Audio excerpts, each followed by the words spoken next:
Meron tayong aparato dito mga idol. Ang tawag dito ay low voltage disconnect protection. Ang purpose nito ay para maiwasan nating malobat ang ating mga baterya at ito ay magka-cut off base na rin sa ating set up na voltahe. Ngayon, isi-share ko sa inyo kung paano nga ba ito ginagamit. At ginagamit ito sa mga battery na 18650 at lead acid battery na 12 volt setup. Ito yung ating input. Pwede tayo dito mag-input ng 7 hanggang 80 volts DC. At dito naman yung ating output. Kung ano yung pinasok natin ditong input, yun din ang lalabas dito sa output. Ito naman yung ating LED display voltage. Makikita rin natin dito yung ating pag-set ng low voltage, disconnect voltage, at yung ating recovery voltage, at yung time delay. Time delay, yan po yung makikita natin dito sa ating display. Meron tayo ditong dalawang button sa baba. Ito yung ating increase at ito naman yung ating decrease button. Dito tayo mag-a-adjust kung anong voltahe ang ating isa-set sa ating low voltage disconnect at recovery disconnect at timer delay. Naman ay tuturo ko sa inyo kung paano nga ba ito sineset. Meron na tayo ditong sample, meron tayo ditong back converter na 21 volts. Ngayon ay ilalagay natin dito sa ating input. Nailagay na natin yung ating power supply dito sa ating input, positive to positive, negative to negative.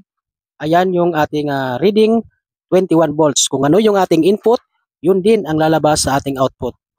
Ngayon ay test natin kung talagang 21 volts yung ating output. Gamit lang tayo ng multitester. Yan. Test natin kung 21 volts pa siya.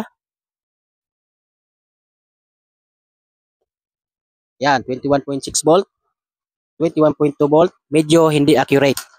Ngayon naman ay i-adjust natin ang voltahe ng ating back converter sa 12.8 volts para magamit natin siya sa ating sample na LED light.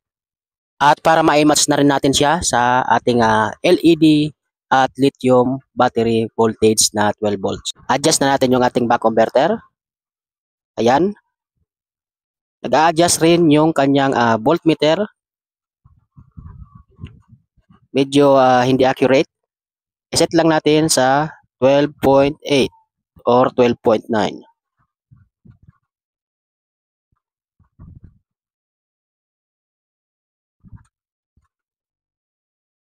Yan, 12.9. Check din natin yung kanyang output dito sa ating tester.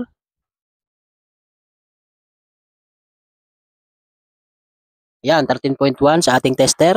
12.9 dito sa ating module. Ngayon naman ay tuturo ko sa inyo kung paano nga ba ito i-reset.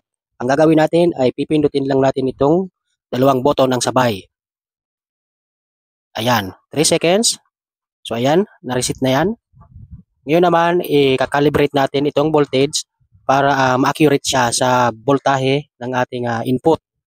Ang gagawin natin ay long press natin itong may nakalagay na positive button. Yan, long press. So ayan, 14 volts yung kanyang voltage.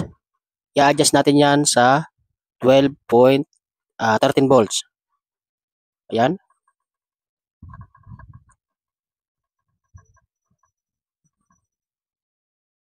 Yan, 13 volts.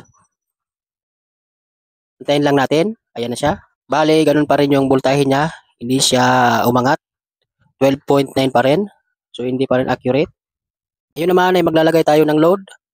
Meron tayo ditong LED light na 12 volts. Lalagay lang natin dito sa ating output.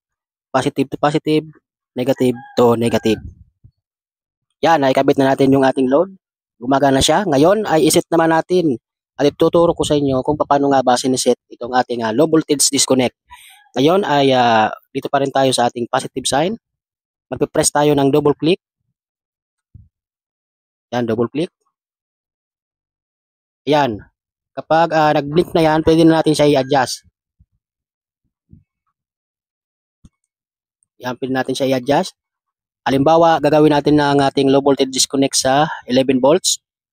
Yan, 11 volts na yung ating low voltage disconnect. Ayan, kapag umabot siya ng 11 volts, mamamatay itong ating load. So, i-adjust natin yung ating back converter. Yan.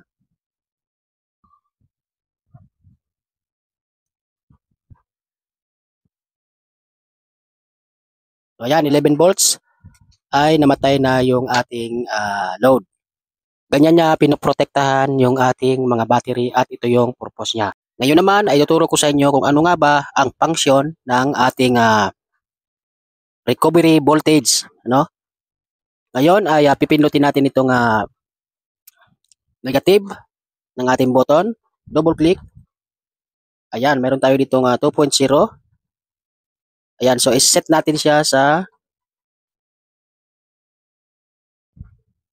double click. Set natin siya sa 1.6. Ayan, 1.6 ibig sabihin kung ano yung ating sinet sa ating low voltage, ipa-plus lang natin yung ating sinet sa ating recovery voltage. So halimbawa, 11 volts plus 1.6, ibig sabihin mga 12.6 volt, yun yung magre-recover yung ating output. Ngayon ay testingin natin kung gumagana ba yung ating sinet. Ngayon ay tataasan na natin yung ating voltahe.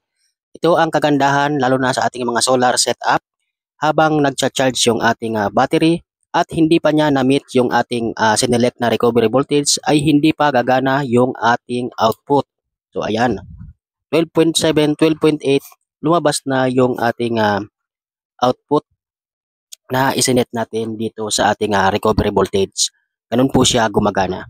Ngayon naman ay tuturo ko sa inyo yung huli nating mode ng ating module. Ito yung time delay.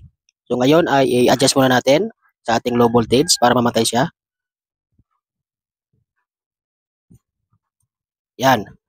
Ngayon naman ay set natin yung ating time delay. Press lang natin ito, long press lang natin itong ating right button. Yan, so makikita nyo 0. So ilagay natin halimbawa sa 1. Ibig sabihin 1 minute po yung value niya. Yan, ngayon naman ay set na natin siya sa 12.8 volts. 12.8 volts. Ayan, so pag nakaset yan sa 12.8 volts, hindi pa yan basta-basta maglalabas ng load dahil naka-set tayo sa ating time delay. So kahit na linagay natin yung recovery voltage niya na 12.8 volts, hindi pa rin yan magti-trigger dahil nakaset pa rin tayo sa ating time delay. So mag-aantay tayo ng 1 minutes bago siya maglabas ng load. Antayin natin.